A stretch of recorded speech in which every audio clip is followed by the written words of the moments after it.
All right, y'all, welcome back to another video.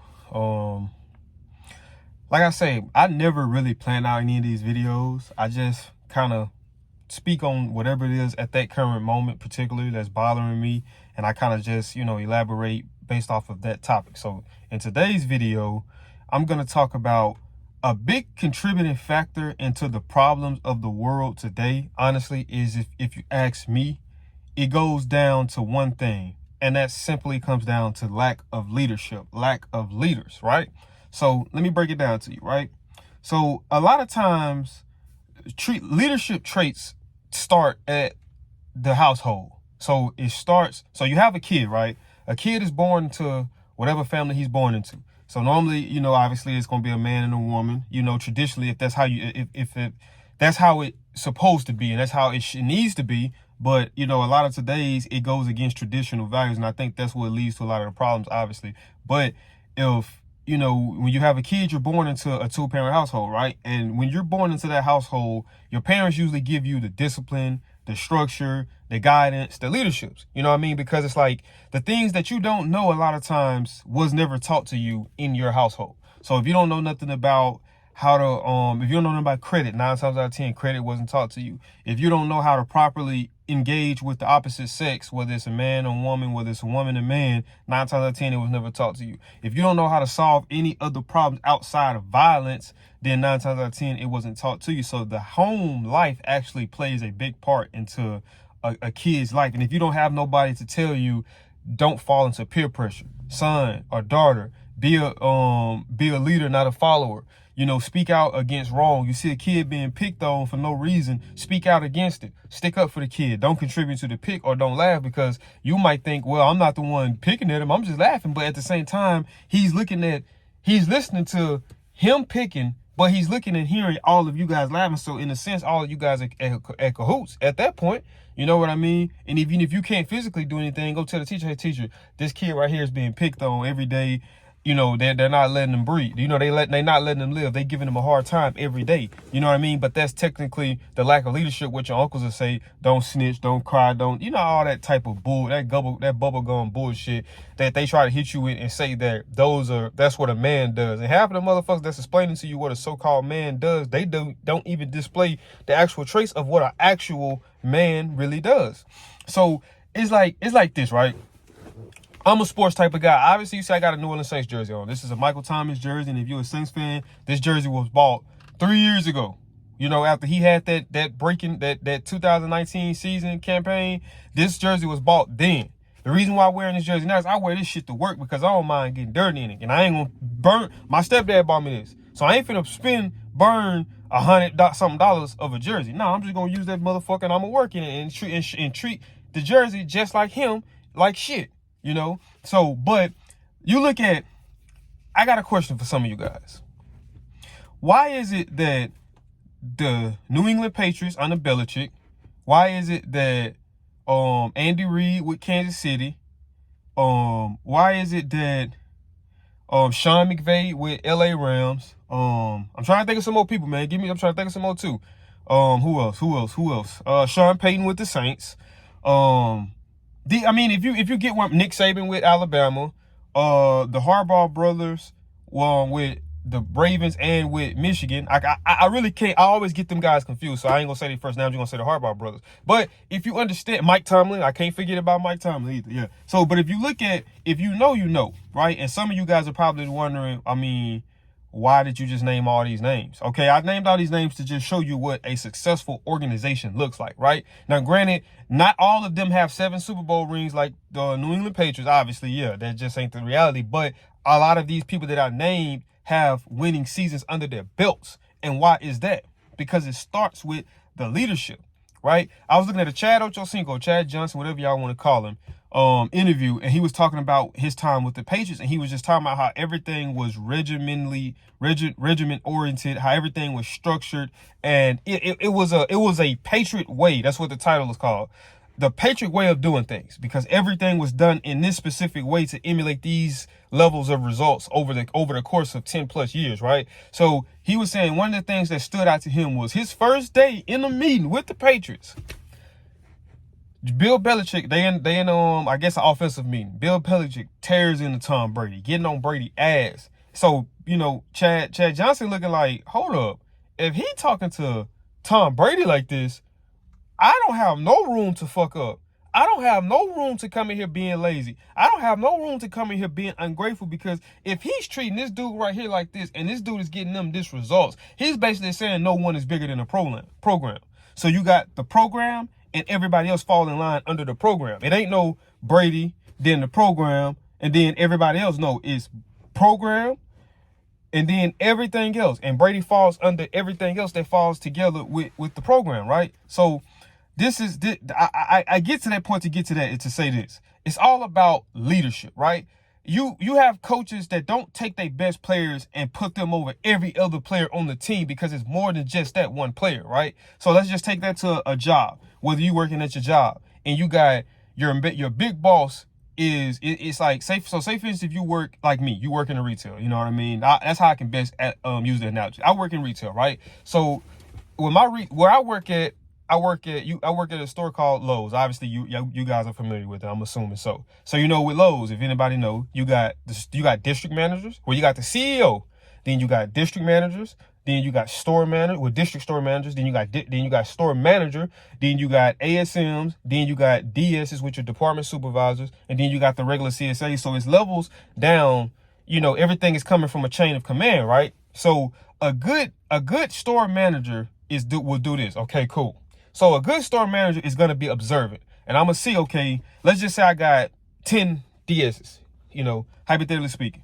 So I'm going to observe, right? I'm going to say, okay, out of 10 of my DSs, realistically, right, 5 of them can be replaced. Let's just be completely honest with you. 5 of them can be replaced.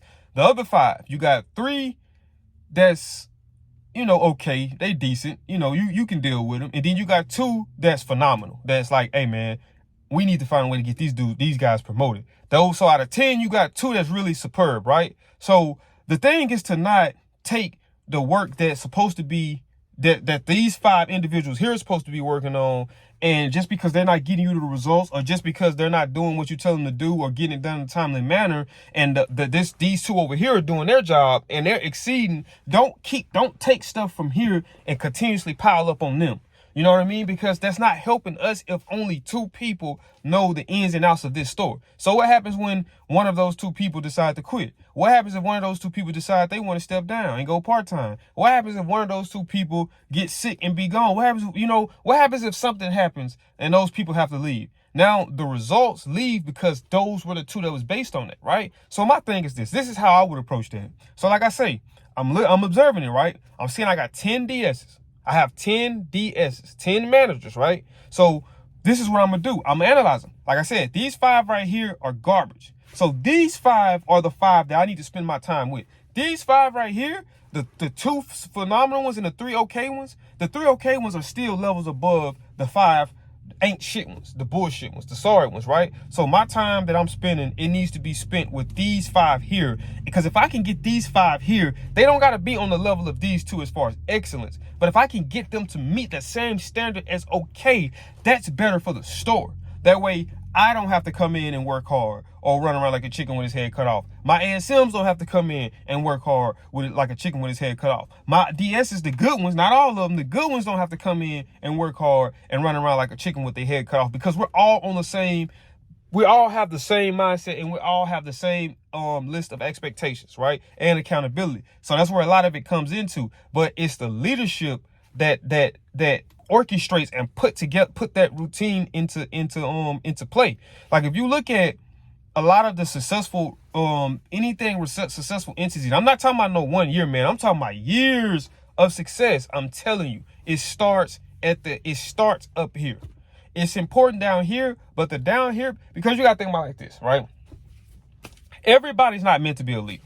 Everybody's just not a leader. Some people know what to do. They just don't really know how to put it into words, because I believe in that you got to be a leader through your actions. But at the same time, you have to be verbal to coach people up. You have to be verbal to critique them and get them on the same point as you are. You know what I mean? Make sure that everybody's on the same level of understanding. So everybody's not meant to be a leader. So the people down here, they're phenomenal. They're just not leadership material. But if you can get them what they need in terms of information, they can get you the results that you need in terms of whatever it is you're doing. So that's why I say it's very important to have great leaders, man. And the world everywhere, it's not just my job. The world, whether it's McDonald's, Chick-fil-A, Sonic, Walmart, Regions Bank, Chase Bank, all these establishments that we're going into in today's age and getting horrible service, this is for a reason, because of the management. If you walk around and just look at what is allowed in these stores, you got associates on their phones, you got associates just talking about personal business, and it's just nobody gives a fuck. But it's only what they're allowing. That's the thing is, it's only what they're allowing. If you live in an environment to where you know that this person isn't gonna allow this or that person won't allow that, it will stop you from doing it. My thing is this: people always say that you can't lead in fear. Yes, you can. Because if you live in outside world in today, in regular society, right? And if you actually abide by every law in America, you're not living free, because you're not thinking of not doing things just because it's morally wrong. You're thinking about not doing things because you know that jail or some type of level of discipline that you don't want to deal with comes along with that. You see what I'm saying? So it's like a slippery slope, man. But I really think that it comes down to the lack of leaders, man. When you put people that doesn't have leadership skills in position, you're gonna get the results that the world gets for the most part. There's 32 teams in the NFL. Why do you keep hearing and seeing the same teams year after year in the playoffs or the Super Bowl? It's the reason why, because of the leadership. The leadership that this team has, the other team doesn't have. So you can't get the same results as this team. You can't look at what this team is doing or what this business is doing and thinking it's going to work for you, because the routine, yeah, but you don't have the right leader to oversee it and make sure it's being executed to a T. You got bullshit motherfuckers. You got guys that's not even leaders or real men in their household, and we're promoting them to leaders. You got women that's not real women in their household, and we're promoting them to leaders. So you got the blind leading the blind. You got the weak leading the weak. That's not the way it's supposed to go. You need to have a dominant, and I wasn't going to say some bullshit alpha male. No, you need to have a dominant leader that's at the top and oversees everything here and keeps everything in an orchestrated level. Because even with the dominant top person, they're going to find dominant individuals themselves and put them in position to do the lower level management underneath them. You see what I'm saying? So it all comes down to leaders. If you don't have a real leader, then they're not going to hire real leaders. You see what I'm saying? If you don't have a real leader, then they're not going to be able to create a culture of real leaders, a culture of success, a culture of dominance. It all starts with leadership, man. But I ain't gonna make this video too long, man. That was just something that was on the top of my head, man. Like I said, I'm finna start spitting these videos. All right, guys.